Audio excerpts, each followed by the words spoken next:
ప్రభు అయిన యేసుక్రీస్తు పరిశుద్ధమైన నామములు దేవుని పిల్లలకు శుభములు. ప్రియులరా, నువ్వు క్రైస్తవుడవైనచో క్రైస్తవ సమాజాన్ని పరిశీలించు. క్రైస్తవ సమాజము పరిశుద్ధ బైబిల్ను అనుసరించి సత్యానికి స్తంభాలుగా, సత్యమనే రాళ్ల చేత కట్టబడి ఆత్మ సంబంధమైన మందిరముగా సంఘము విస్తరిస్తుందో లేదో పరిశీలించు. ఆత్మ సంబంధమైన రాయిగా, దేవుని ఆత్మ సంబంధమైన మందిరంలో కట్టబడే రాయిగా నువ్వు నిజమైన క్రైస్తవ జీవితం కలిగి ఉన్నావో లేదో ఒక్కసారి నిన్ను నీవు పరిశీలించుకో. నా వీడియోలలో ఎక్కువగా ఇదే విషయాన్ని మీ దృష్టికి తెస్తున్నాను. ఎందుకంటే మొదట మనము సత్యమందు స్థిరపడాలి, సత్యమందు ప్రతిష్ఠించబడాలి. సత్యాన్ని అనుసరించి జీవించే జీవితమే క్రైస్తవ్యం. అలా క్రైస్తవుడవైతే మనం ధన్యులం, నిత్యరాజ్యము మన సొంతం. అలా కాకుండా సత్య సంబంధమైన జీవితం క్రైస్తవ్యం అనే వేషమేసుకొని వేషధారిగా ప్రవర్తిస్తూ ఉంటే నిత్యనాశనానికి నడిచి వెళ్ళే బాటసారులలో మనము కూడా కలిసిన వారమవుతాం. చివరికి నాశనమే మన గతి. కనుక పదే పదే మీ దృష్టికి తెస్తూ ఉన్నాను. నిన్ను నీవు పరిశీలించుకో. నీ ప్రక్కవారిని, నీ ఇరుగుపొరి వారిని గూర్చి కాదు, మొదట నిన్ను నీవు పరిశీలించుకో. నిజంగా వాక్యాన్ని అనుసరించి వాక్యమందు జీవిస్తున్నానా అని నిన్ను నీవు పరిశీలించుకో. ప్రియులరా, సంఘాన్ని వాక్యమందు నడిపించే సంఘ కాపరి సత్యమెరుగని వాడైతే ఆ సంఘం ఎలా ఉంటుందో ఆ విషయాన్ని నేను మీ దృష్టికి తెస్తూ ఉన్నాను. గమనించండి. సంఘ కాపరి సంఘాన్ని ప్రేమించి సంఘాన్ని సత్యం వైపు నడిపించడానికి బదులు సత్యస్వరూపి అయినటువంటి పరిశుద్ధాత్మను గూర్చి ఎంత చీప్ ట్రిక్స్ ఉపయోగిస్తున్నాడో, అక్కడ ఉన్నటువంటి సమాజాన్ని ఎలా మభ్యపెడుతున్నాడు, ఎలా మోసం చేస్తున్నాడో ఒకసారి ఈ వీడియో చూడండి, తర్వాత మాట్లాడతాను. ఇదేంటంటే అభిషేకించిన మెమోంటో. ఎవరైతే మందిర స్థలం కోసం స్పాన్సర్ చేస్తున్నారో వారికి ఇచ్చేటువంటి ఈ మెమోంటో. ఇప్పుడు ఈ మెమోంటోలో పవర్ ఉందో లేదో మనం చెక్ చేద్దామా లేదా? ఎస్, ఇది ఒట్టి మెమోంటో. కానీ ఈ మెమోంటోలోకి నేను పరిశుద్ధాత్మక అభిషేకాన్ని రిలీజ్ చేస్తాను. ఇప్పుడు ఈ మెమోంటో నుంచి ఏ శక్తి వస్తుందో, ఏ పుండుతాన అతీత శక్తి వస్తుందో ఇప్పుడు మనం టెస్ట్ చేద్దాం. కళ్ళు మూసుకున్నాము. ఈ కళ్ళు తెరిచా చూడండి. రైట్, ఇటువైపు చూడండి. Camera side. రైట్, ఇటువైపు చూడండి. ఈ అభిషేకించిన మెమోంటో నుంచి ఒక అగ్ని అభిషేకం నీపైకి బలంగా దిగొస్తుంది. బలంగా దిగొస్తుంది. బలంగా దిగొస్తుంది. ఎస్, మీ మీదికి బలంగా దిగొస్తుంది. చూడండి, చూడండి, చూడండి. ఎస్, మెమోంటో నుంచి వచ్చినటువంటి అగ్ని అభిషేకం చూడండి. మెమోంటోలో పుండుతానాతీతమైన శక్తిని ఈ మెమోంటోలో అభిషేకించి పెట్టాను. ఎస్, ఈ మెమోంటోలో అభిషేకం చూడంగానే చూడండి ఆ బిడ్డ ఎలా అభిషేకంతో ఊగిపోతుందో. పొందుకోండి, పొందుకోండి. ఎస్, పొందుకోండి. మీరు కూడా ఎస్, ఈ మెమోంటో వైపు మీ చేతులు చాపండి. మెమోంటో వైపు మీ చేతులు చాపండి. మీ మెమోంటో వైపు మీ చేతులు చాపుతుండగా ఒక పుండుతానాతీతమైన శక్తులు ఈ అభిషేకించిన మెమోంటో నుంచి మీలోనికి ప్రవేశిస్తున్నాయి, మీలోనికి వస్తున్నాయి. ఈ అతీతమైన శక్తి మిమ్మల్ని సందర్శిస్తుంది. రిసీవ్ చేసుకోండి. ఎక్కడున్నా కానీ అభిషేకం, వాక్య అభిషేకం యేసుక్రీస్తు నామములో ఊపేస్తుంది, తిప్పేస్తుంది, శక్తుల్ని కాల్చేస్తుంది. వాక్ని ఒక్కొక్కరి మీదకి వాక్ని దిగొస్తుంది. పొందుకోండి. మీ ఒంట్లో ఉన్నటువంటి శక్తులు అన్ని కూడా కాలిపోతున్నాయి. నూతన బలం మీ మీదకి వస్తుంది యేసుక్రీస్తు నామములో. చూశారు కదా ప్రియులరా, ఈ వ్యక్తి చెప్తున్నట్టుగా పరిశుద్ధాత్మ మెమోంటోలోనికి పంపించాడట.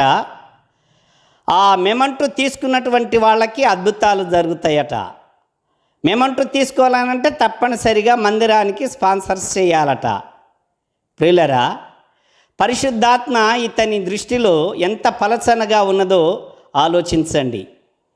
జనులు ఇలాంటి వ్యక్తులనే నమ్ముతూ ఉన్నారు, ఇలాంటి వ్యక్తుల మీదనే ఆధారపడుతూ ఉన్నారు.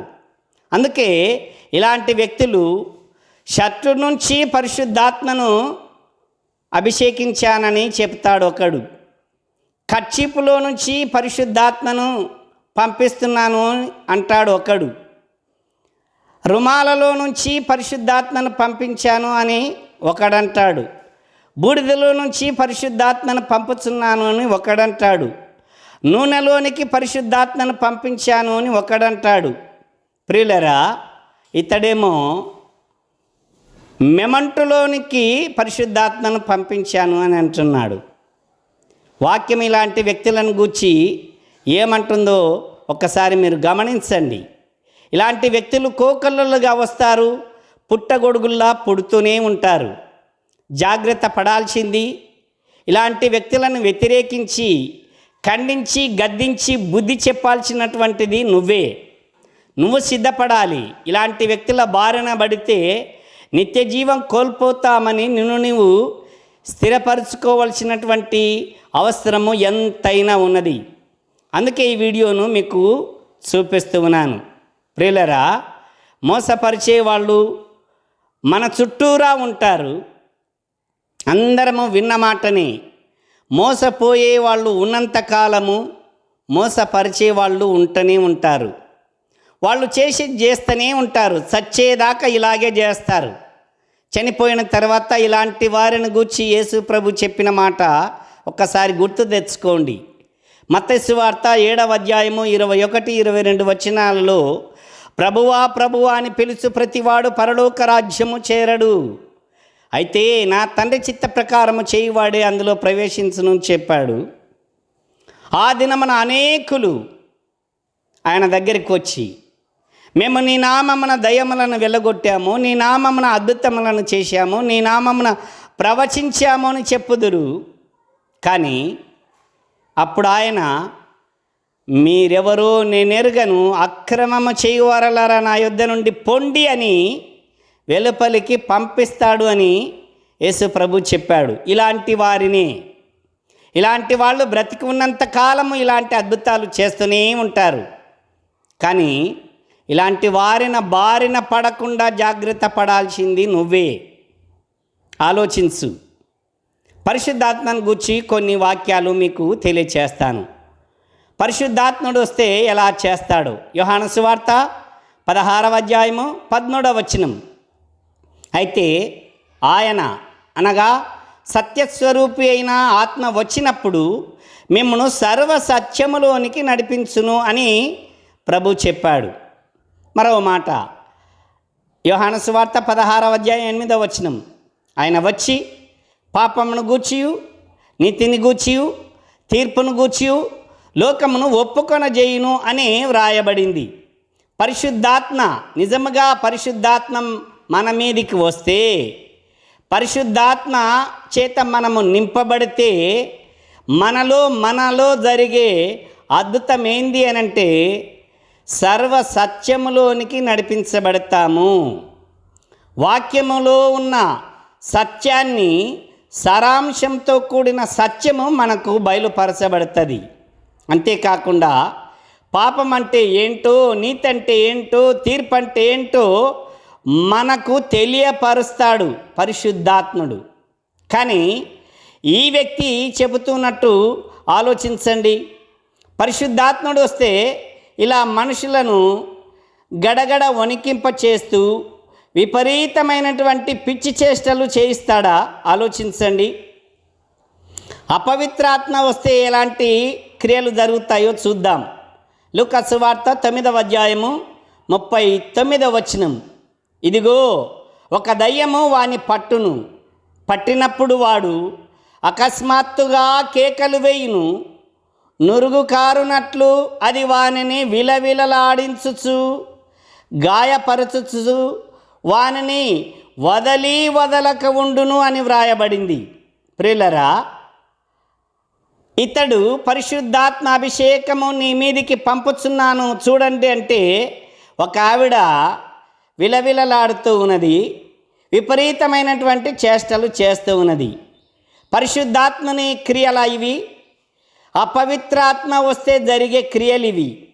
కనుక ఇలాంటి క్రియలు ఎక్కడ చూసినా జరుగుతూనే ఉన్నాయి. ప్రత్యేకించి స్త్రీలే ఇలాంటి బారిన పడుతూ ఉన్నారు అని చెప్పడానికి నేను చాలా బాధపడుతూ ఉన్నాను. ప్రియులరా, జాగ్రత్త సుమా. ఇలాంటి వాళ్ళు మన చుట్టూరా మనతోనే ఉంటారు. వాక్యము వైపు నడిపించటానికి బదులు నిత్యనాశనానికి నడిపించే సాధనాలుగా పనిచేస్తారు. కనుక నువ్వే జాగ్రత్త పడాలి, సత్యాన్ని తెలుసుకొని సత్యమందు జీవించాలి. అప్పుడే నీ ఆత్మను నిత్య జీవమునకు చేర్చుకోగలవు. జాగ్రత్త, తస్మాత్ జాగ్రత్త. దేవుడు మిమ్మల్ని దీవించునుగాక. ఆమేన్.